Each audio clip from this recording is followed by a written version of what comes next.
Hello friends, এই দেখো আমি রেডি হয়ে চলে এসেছি। কেমন লাগছে তোমরা বলো। আর এখানে চলে এসেছি আমাদের বার্থডে বেবির কাছেই। আর রাস্তায় কিছু ভিডিও নিতে পারিনি, কারণ কি রাস্তাটা খুব জ্যাম ছিল আর অনেকটা লেটও হয়ে গেছিলো, তাই জন্য। তো এখানে এসে দেখছি রেডি হয়ে বাবু বসে আছে আর ওকে গিফটগুলো দিয়ে দিয়েছি। ও তো নিয়ে খুব খুশি হয়েছে আর ও খালি বলছে মা খোলো গিফটগুলো দেখবো। আর এই যে এই বাবুটা, এই বাচ্চাটা যে এত সুন্দর কথা বলে আর এত বকর বকর করে, তোমাদের নিজেদের শুনলে না অনেক ভালো লাগবে।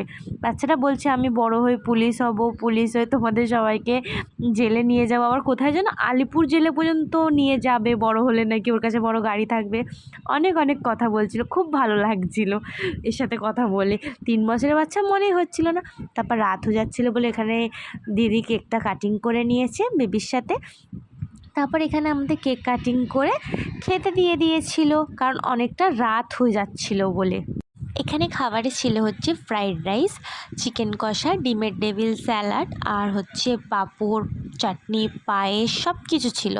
তো এখানে দেখো আমাদের সবাইকে খেতে দিয়ে দিয়েছি, যদিও আমাদের একটু আলাদা করে দিয়েছে, আগে দিয়ে দিয়েছিল।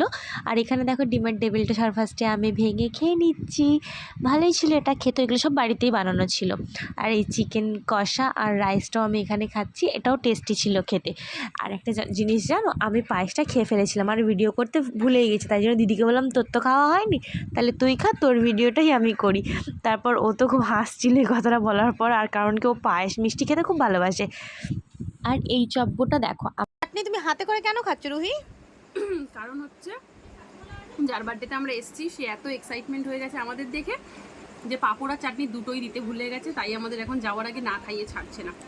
যার বার্থডে না, যার মেয়ের বার্থডেতে এসেছি। Sorry, my mistake. তারপর এখানে আমরা একটা করে রিটার্ন চকলেট গিফট নিয়ে যে যার বাড়ি চলে এলাম। আর ভিডিওটা ভালো লাগলে লাইক কমেন্ট শেয়ার করো। টাটা।